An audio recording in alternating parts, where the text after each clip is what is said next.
Aman is trying to get every piece reincarnated. And like I said, set them up along the first rank.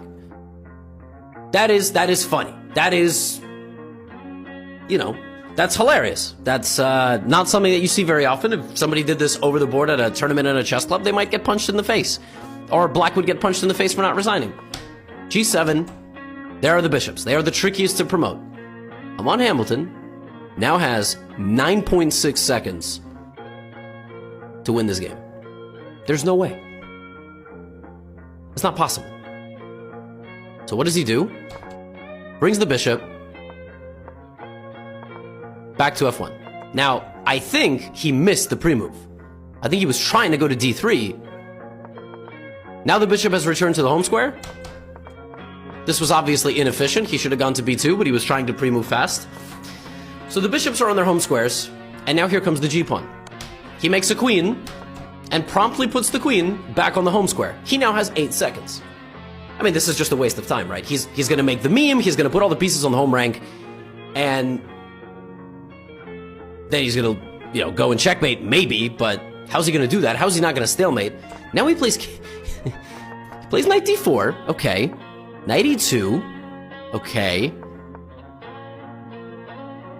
Okay, 4 of the pieces are on the home rank.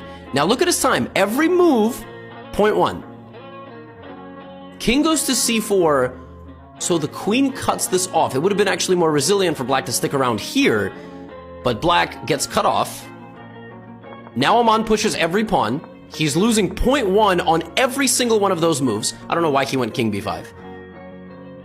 I don't know why he did that. I guess he's just burning more time. I don't know. I don't know what's happening here.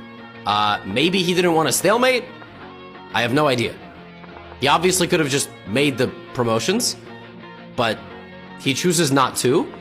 He goes to b8. I think part of it was like he wanted to make sure there was no stalemate trick.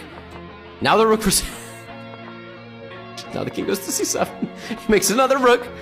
The rook goes back to the corner. And then the final piece of the puzzle is the knight. Again, the only thing you got to do here is not stalemate. So as long as Black has some legal moves, you do your job. Knight b6, knight a4, knight c3, knight... All right. Yeah, but the king's over. So what's... I mean, he's not obviously not going to run... He's not going to run the... Okay. He did it. Oh, he did it. This is... I mean, this is an otherworldly level of disrespect. You know what I mean? But this is every chess player's dream. We can't reincarnate our pawns, and it's also really difficult.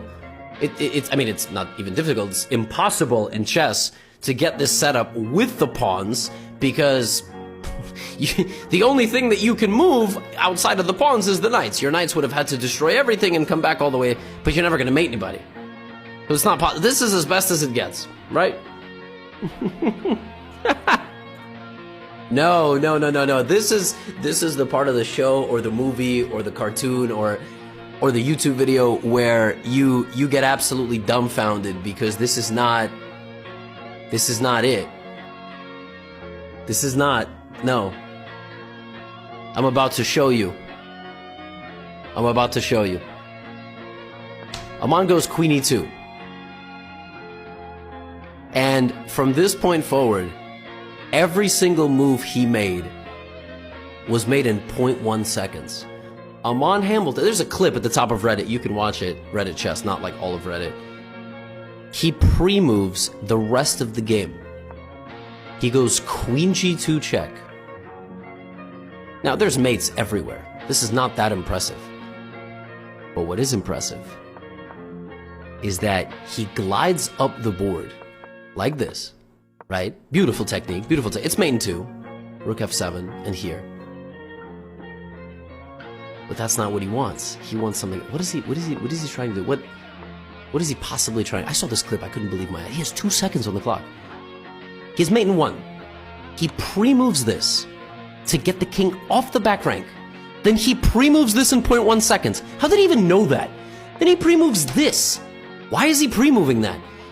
He's pre-moving it so that the king has access forward. He pre-moves this move so that the king can come to the 6th rank, Then he cuts off the king on the 7th rank. The only legal move in this position is king c6. I don't even know how he did that, because in this position, black didn't have to pre-move this. You know, he could have gone to c6 and then b6. I'm not even sure it matters. Now he plays rook d6. It didn't matter where the king was, because the king has to go to c5. It's the only move. King c5. Now he plays queen c7. King b4. There's mate in 197 different ways here, but he doesn't play it. He plays rook d... Why rook d2? What is rook d2? Rook d2, the only legal move is king b3.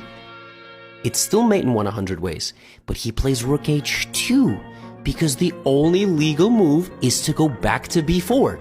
Now Aman goes back to the home rank. What is he doing? He's 1.1 seconds. He knows exactly what he's doing, because now the king's only legal move once again is to go to b3.